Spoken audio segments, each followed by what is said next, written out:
구약성경 사사기 4장부터 보겠습니다. 4장 1절에서 10절 말씀까지 보겠습니다.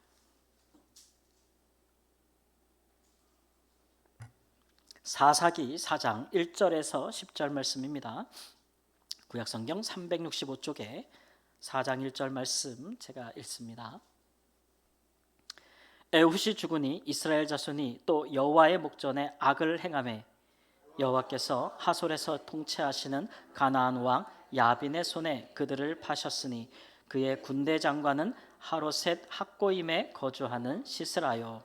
야빈 왕은 철병거 900대가 있어 20년 동안 이스라엘 자손을 심히 학대했으므로 이스라엘 자손이 여호와께 부르짖었더라. 그때에 라피돗의 아내 여선지자 드보라가 이스라엘의 사사가 되었는데 그는 에브라임 산지 라마와 베델 사이 드보라의 종려나무 아래에 거주하였고 이스라엘 자손은 그에게 나가 재판을 받더라. 드보라가 사람을 보내어 아비노함의 아들 바락을 납달리 게데스에서 불러다가 그에게 이르되 이스라엘의 하나님 여호와께서 이같이 명령하지 아니하였느냐? 너는 납달리 자손과 스불론 자손 10,000명을 거느리고 다볼 산으로 가라. 내가 야빈의 군대 장관 시스라와 그의 병거들과 그의 무리를 기손강으로 이끌어 내게 이르게 하고 그를 내 손에 넘겨주리라 하셨느니라. 바락이 그에게 이르되 만일 당신이 나와 함께 가면 내가 가려니와 만일 당신이 나와 함께 가지 아니하면 나도 가지 아니하겠노라 하니 이르되 내가 반드시 너와 함께 가리라. 그러나 내가 이번에 가는 길에서는 영광을 얻지 못하리니 이는 여호와께서 시스라를 여인의 손에 파실 것임이니라 하고 드보라가 일어나 바락과 함께 게데스로 가니라. 바락이 스불론과 납달리를 게데스로 부르니 10,000명이 그를 따라 올라가고 드보라도 그와 함께 올라가니라. 아멘. 왼손잡이 에훗이 죽었습니다. 우리 지난주에 살펴보기를 그는 왼손잡이라는 것은 이제 오른손에 뭐가 있어요? 장애가 있는 분으로서 사실 그 당시에만 해도 오늘날도 이 장애인들에 대한 인식의 개선이 정말 시급히 요구되어지는 시대잖아요. 아직도 그래요. 근데 이 당시에는 얼마나 더 했겠어요. 그런데 이스라엘 중에 하나님께서 사용하실 만한 자도 없고 또 하나님 앞에 나서는 자도 없기에 자원하는 자도 없기에 그러나 이스라엘 백성들이 그 죄로 인하여 고통하고 부르짖기에 하나님께서 이 장애를 가진 사람이라도 사용하셨다. 그는 홀로 싸웠다 그랬어요. 그래서 이스라엘은 구원을 받았지만 이 부끄러움 가운데 구원을 받은 것과 같아요. 그러니까 이 에훗을 통해서 사사로 삼으시고 구원하신 하나님은 에훗보다도 자기가 옳다고 생각하는 많은 이스라엘의 많은 장정들이 있지 않았겠어요? 그런 사람들에게 얼마나 지금 부끄러운 모습으로 너희들이 살고 있는지를 이제 돌아보라고 하는, 이렇게 하나님께서 낮은 자를 사용하실 때에는 스스로 낮다고 생각하지 않고 낮추지 않는 모든 사람을 좀 부끄럽게 하시려는 의미가 있어요. 뿐만 이제 에훗이 죽은 이후에 그 다음에 등장한 사사는 누구였다고요? 여사사 드보라. 여자를 사사로 세웠다라는 것에 대해서 그게 뭐 이상할 일인가? 오늘 우리가 생각할 수 있지만 오늘날도 유리천장을 뚫는다는 것을 깬다는 것은 굉장히 드문 일이잖아요, 그렇죠? 그러나 이 당시만 해도 여성이 사사가 된다, 구원자가 된다는 것은 정말 있을 수 없는 일 같은데 하나님은 원래 처음부터 남녀와 여자를 구별하지 않으시죠. 사용하셨다. 그 여자 사사를 사사로 사용하실 때에는 임명하시고 하실 때에는 누구를 부끄럽게 하려고요? 남자들을 부끄럽게 하려고 하시는 거죠. 그 당시에는 이제 가나안 왕 야빈이 야빈 왕이 철병거 900대를 가지고 20년 동안 이스라엘 백성들을 학대했다 그랬어요. 우리가 이제 에훗 때는 타국에서 온 그 모압 왕이 이스라엘을 학대했는데 가나안 왕이니까 이스라엘 백성들이 정복하지 않고 남겨준 족속이 강성해진 거죠. 그래도 철병거 900대다 그러면 오늘날로 말하면 탱크 900대, 전차 900대. 이스라엘 백성들은 전차가 몇 대? 한 대도 없어요. 그러니 이 싸움이 되겠어요, 안 되겠어요? 전혀 될 수가 없는 상황인 거죠. 그 당시에 상황이 어땠냐 보면 5장 6절에 보니까 대로가 비었고 길의 행인들은 오솔길로 다녔다 이렇게 돼 있어요. 그러니까 이 이스라엘의 모든 대로를 누가 장악했어요? 가나안 왕 야빈이 이미 다 장악한 거예요. 주요 도로를, 군대들을 배치해가지고. 그러니까 이스라엘 백성들이 자기 땅인데도 다닐 수가 없는 거예요. 그러니까 쫓길로만 숨어 다니는 거예요. 그러니까 당시의 상황을 우리가 짐작할 수 있겠죠. 그런 상황에 드보라가 하나님의 말씀을 받아서 이제 이 가나안 왕을 이제 멸하기로 그렇게 하나님 앞에 응답을 받고 확신 가운데 주님께서 약속하셨다 그랬으니까. 그런데 이 사사는 여인이잖아요. 그러니까 몸소 전쟁에 나갈 수가 없는 거예요. 그래서 이 시스라가 야빈 왕의 군대 장군이 시스라인데 이 군대가 머물러 있는 족속이 이스라엘 지파 중에서 납달리와 어디죠? 스불론, 이스라엘의 북쪽에 있는 지파 쪽에 그쪽에 있는 가나안 족속인데 거기에 바락이라는 사람을 불러서 네가 앞장서서 이스라엘을 끌고 두 지파의 군대를 모아서 끌고 가나안 왕 야빈을 치라, 이제 이렇게 얘기를 한 거죠. 하나님이 그들을 내 손에 붙이실 것이다. 치라! 이렇게 약속을 이렇게 말씀을 하고 있는 거예요. 근데 이 바락이 성경에서 바락이라는 이름은 항상 좋게 안 나와요, 그죠? 바락이 마마보이인가? 예. 하나님의 약속을 딱 믿고 사사를 통해 주어진 말씀을 믿고 딱 전쟁터로 담대히 나가는 게 아니고 나 혼자 못 가요 그러는 거예요. 나 혼자 못 가요. 예. 두려운 거예요. 나가서 이길 것이다? 질 것이라는 생각이 더 강한 거예요. 굉장히 이제 의존적인 거죠. 그래서 누가 같이 간다면, 당신이 같이 간다면 내가 가겠습니다. 이렇게 얘기하니까 얼마나 이 사람이 이게 사시 떨리듯이 마음이 떨리고 있었는가를 우리가 알 수가 있어요. 그러나 또 마음속에서는 한편으로 이 드보라를 정말 사사로 인정을 하는 거예요. 그러니까 그에게로부터 나오는 그 말씀이 하나님의 말씀과 약속이라는 것을 믿으면서도 그러나 엄청 두려운 거예요. 그러니까 드보라가 하나님의 구원이 더 중요하잖아요. 그러니까 그래 같이 가겠다라고 얘기는 하지만 그러나 네가 이 일로 인하여 뭐는 얻지 못하리라? 영광을 얻지는 못하리라. 이렇게. 왜냐하면 바락이 지금 하나님의 말씀대로 가기는 가는데 지금 온전히 따라가는 건 아니에요. 그렇죠? 못 믿겠는 거예요. 하나님보다는 지금 누구를 더 의지하는 거예요? 드보라 여사사를 더 의지하고 있는 거예요. 궁극적으로 싸우다 져도 이거 내 책임 아니다. 내 책임 아니다. 누구 책임이에요? 사사 드보라. 그 전쟁의 수장을 여성으로 세우고 나아가는 거예요. 그래서 이 일의 형국이 어떻게 됐겠어요? 하나님은 말씀하셨으니 그 약속을 이루시겠어요? 그렇죠. 하나님은 구원을 이루시는 거예요. 그러나 사사의 말대로 영광은 이스라엘도 누리지 못하고 바락도 누리지 못해요. 이 나중에 이 전쟁에서 하나님이 승리하게 하십니다. 그리고서는 그 적국의 수장이 도망을 가요, 시스라가. 그럴 때에 그 시스라를 체포하고 죽이는 사람이 누구냐? 또 다른 여성이에요. 우리가 11절 말씀을 안 읽었는데 모세의 장인의 자손 중에서 헤벨이라는 사람이 자기 족속을 떠나 게데스에 거했다 이렇게 나와 있어요. 모세의 장인이 겐 족속인 건 우리가 알고 있죠. 근데 겐 족속은 이스라엘 백성들이 가나안 땅에 들어간 이후에 어느 지파랑 함께 거했냐면 유다 지파랑 함께 거했어요. 유다 지파는 이스라엘 땅 중에서 어느 쪽에 있었어요? 동서남북 어디 쪽에 땅을 잡았어요? 남쪽의 땅을 잡고 이 겐 족속은 유다 지파 땅에서도 더 남쪽 광야에서 천막을 치며 사는 사람들이 있거든요. 장막을 치면서 살았단 말이에요. 근데 그 중에 한 사람이 자기 족속을 떠나서 북쪽으로 가서 산 거예요. 왜 이렇게 따로 떨어져 나왔을까요? 혼자? 같이 안 살고? 왕따?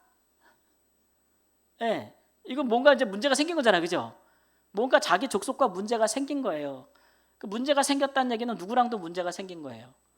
유다 지파와도 문제가 생긴 거고, 사실 더 확대하면 이스라엘 지파하고도 문제가 생긴 거예요. 왜냐하면 이 사람이 누구냐 그러면 이 사람이 그 시스라 가나안 왕 야빈과 동맹 관계였다고 얘기했어요. 17절 말씀 보면 겐 사람 헤벨의 집사에는 하솔 왕 야빈과 화평이 있습니다. 그러니까 이 사람은 이스라엘 지파를 등지고 지금 가나안 왕 야빈과 동맹 관계를 맺은 사람이에요. 그렇죠? 그래서 따로 떨어진 거예요. 이 사람이 따로 떨어져 나온 족장인 거죠.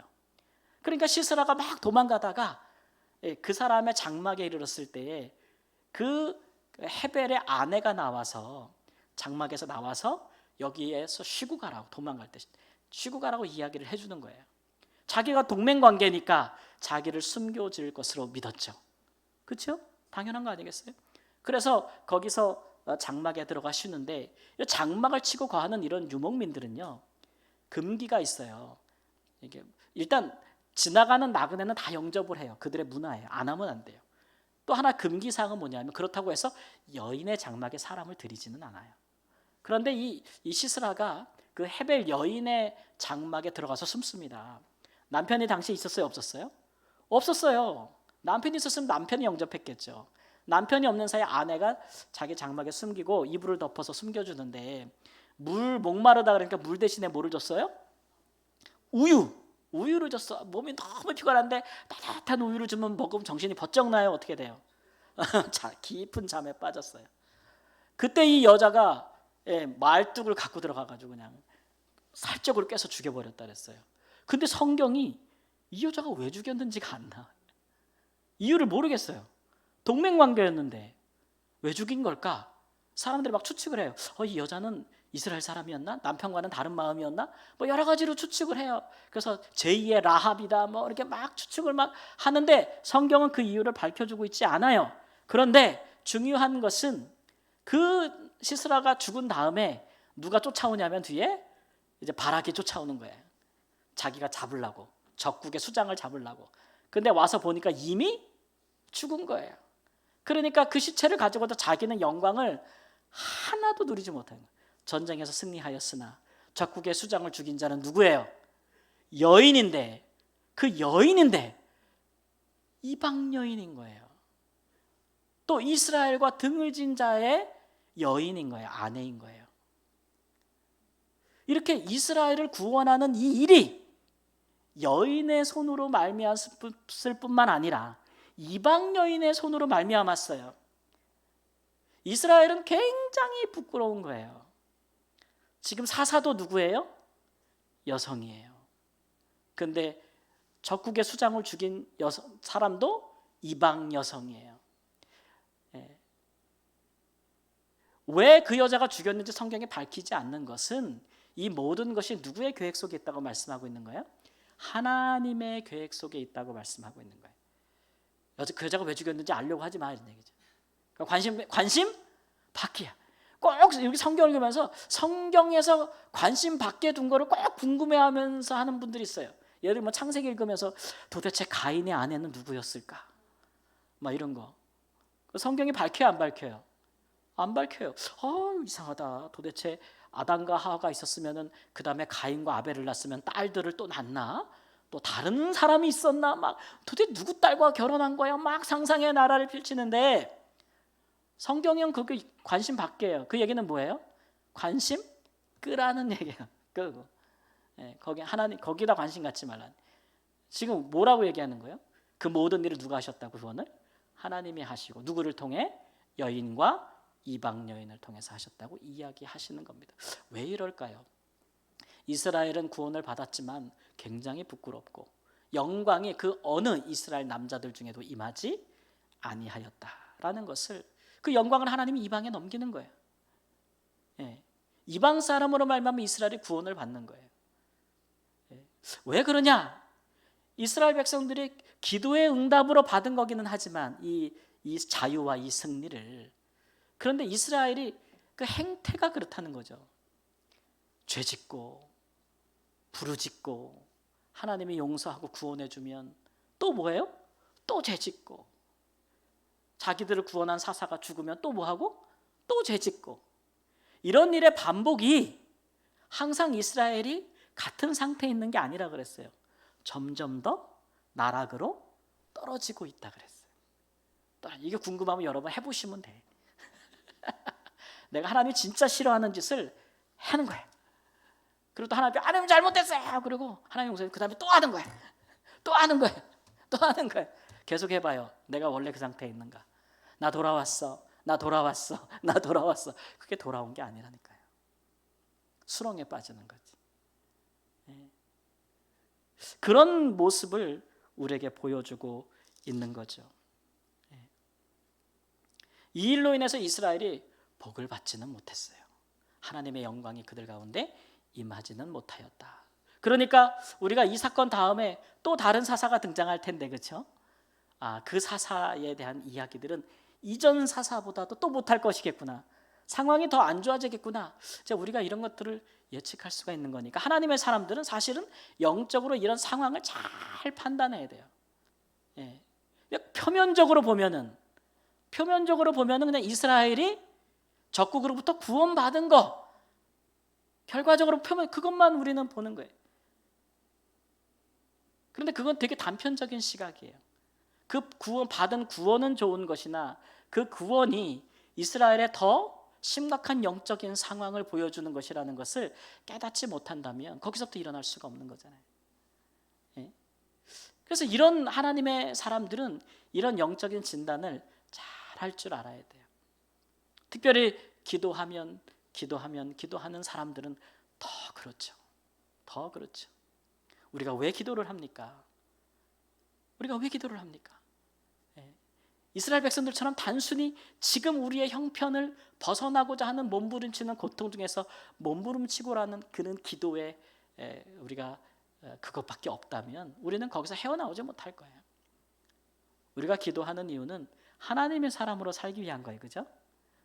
하나님의 구원과 역사를 이 땅에 이루기 위해서, 상황이 바뀌기보다 내가 하나님의 사람으로 완전히 바뀌기 위해서. 그래서 우리는 기도하는 거예요. 구원을 행할 하나님의 역사를 이룰 능력과 지혜를 하나님께서 우리에게 주시기를, 나는 안 바뀌고 상황만 바뀌기를 바라면 그것은 우리에게 성숙한 그리스도인, 기도자의 모습으로 인도하는 길은 아니겠죠. 그렇게 해서 우리가 하나님이 우리를 불쌍히 여겨서 구원해 주시고 우리의 기도에 응답해 주신들, 그것은 지금 상황이 단순히 바뀌었을 뿐이지 궁극적으로 우리 자신의 하나님 앞에서 우리의 상태가 바뀌는 건 아니란 말이에요. 그러면 우리의 삶에 뭐가 없어요? 영광이 없어요. 기도의 응답은 받은 것 같은데 뭐가 없어요? 영광이 없어. 복이 없어. 그죠? 하나님의 불쌍히 여기심으로 하나님의 응답은 해주신 거예요. 그러나 거기에 영광과 축복은 없는 거예요. 우리가 그렇게 살도록 부르심을 받은 사람들은 아니겠지요.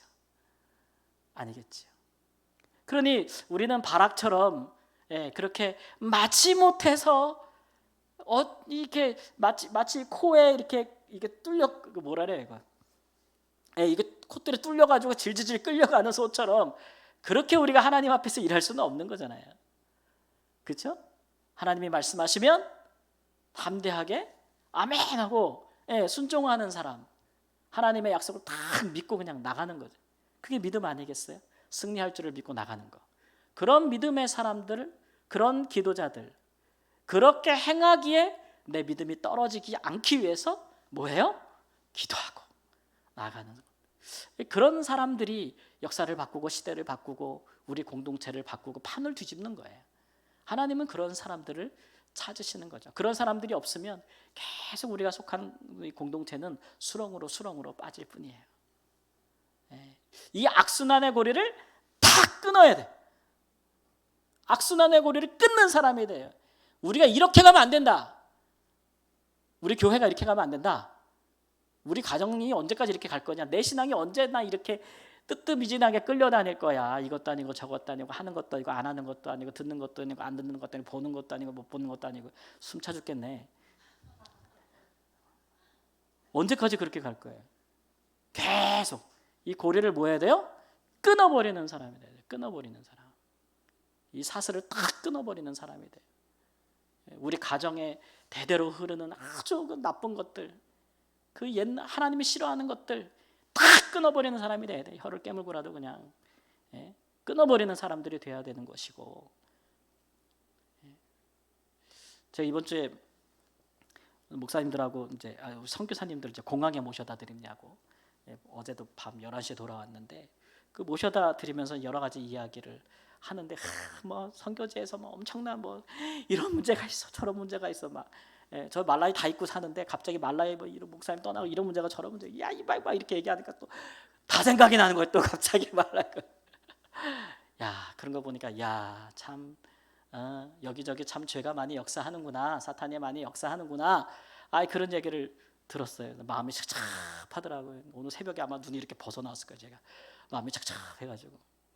그런데다가 또 목사님들 또 독서 모임 어디 갔더니 또 목사님들이 어느 교회 목사님이 그 짓을 했대. 뭐 이런 얘기를 막 하는 거예요. 예. 또 뉴스 봤더니 교계 뉴스 봤더니 우리 교계에서 또 알아줄 만한 분이 또 아들한테 교회를 또 세습했대. 뭐 이런 얘기부터 해가지고 뭐 막 진짜 그냥 이거 뭐 해야 돼요? 이런 거 끊어버려야 돼요. 끊어버려야 돼요. 사탄이 마음껏 역사하고 널뛰게 하는 거 이거 끊어버려야 됩니다.